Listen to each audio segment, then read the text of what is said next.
Hello everyone, আসসালামু আলাইকুম। Welcome back to my channel. কেমন আছো তোমরা? আশা করছি ভালো আছো। তোমরা দেখছি রোজা রান্নাঘর উইথ ব্লগ। প্রতিদিনের মতো আজ আবারও চলে এলাম তোমাদের মাঝে হেলদি একটি রেসিপি নিয়ে। আজকে আমার রেসিপিতে থাকছে ফুড রায়তা। ইফতারে এই রেসিপিটা অবশ্যই ট্রাই করতে পারো। এখন যেহেতু সব ঘরে অ্যাভেলেবেল ফল রয়েছে, তো এই রেসিপিটা অবশ্যই একবার হলেও ট্রাই করবে, খুবই ভালো লাগবে। ভিডিওটি স্কিপ না করে শেষ পর্যন্ত দেখার অনুরোধ রইল। চলো তাহলে দেখে নেওয়া যাক আজকের রায়তা রেসিপি।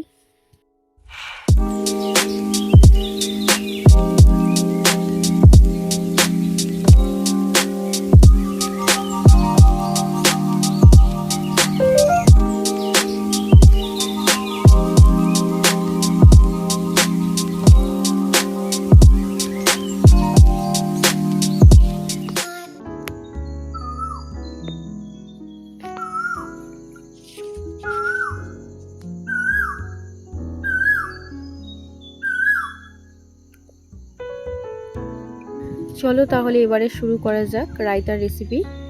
তো আমার হাতের কাছে যেই ফলগুলো ছিল সেইগুলো দিয়েই আমি রায়তাটা বানাবো। তোমরা তোমাদের পছন্দ মতো যে কোনো ফল নিতে পারো। আমি নিয়েছি কলা, কালো আঙুর, সবুজ আঙুর, লেবু, আপেল, ডালিম, তরমুজ, আর নিয়েছি খেজুর, কাজু, কিশমিশ, চেরি, আর নিয়েছি 1 কেজি দই, স্বাদমতো চিনি আর নুন।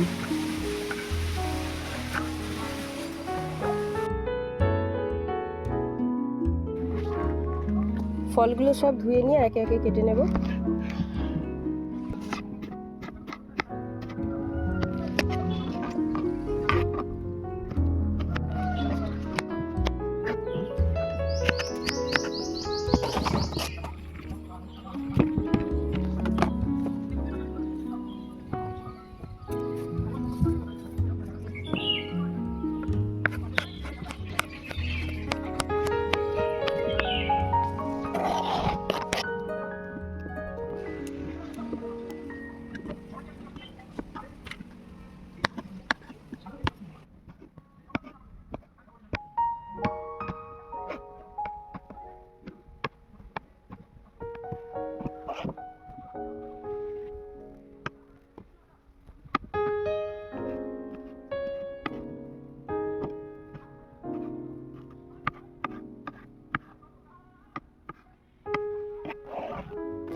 ফলগুলো সব কাটা হয়ে গিয়েছে, এবারে রায়তাটা বানিয়ে নেব। তার জন্য গামলার মধ্যে টক দইটা নিয়ে নিলাম।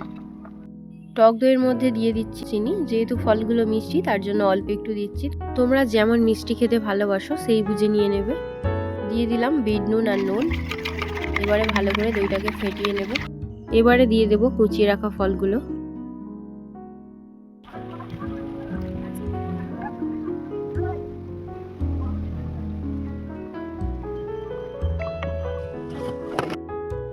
এবারে দিয়ে দিচ্ছি কিশমিশ, কাজু, খেজুর, আবারও একটু নাড়াচাড়া করে নেব।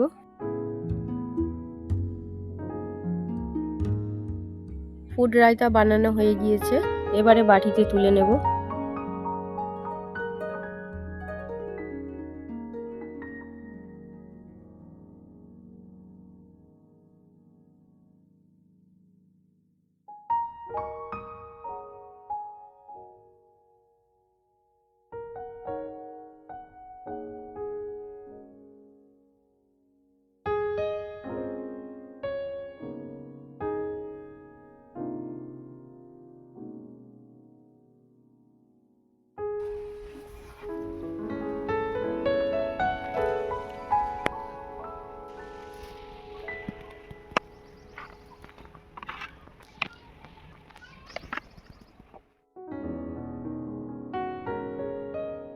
আমার আজকের ইফতার স্পেশাল ফুড রায়তা রেসিপি তোমাদের কেমন লেগেছে অবশ্যই কমেন্টে জানাবে।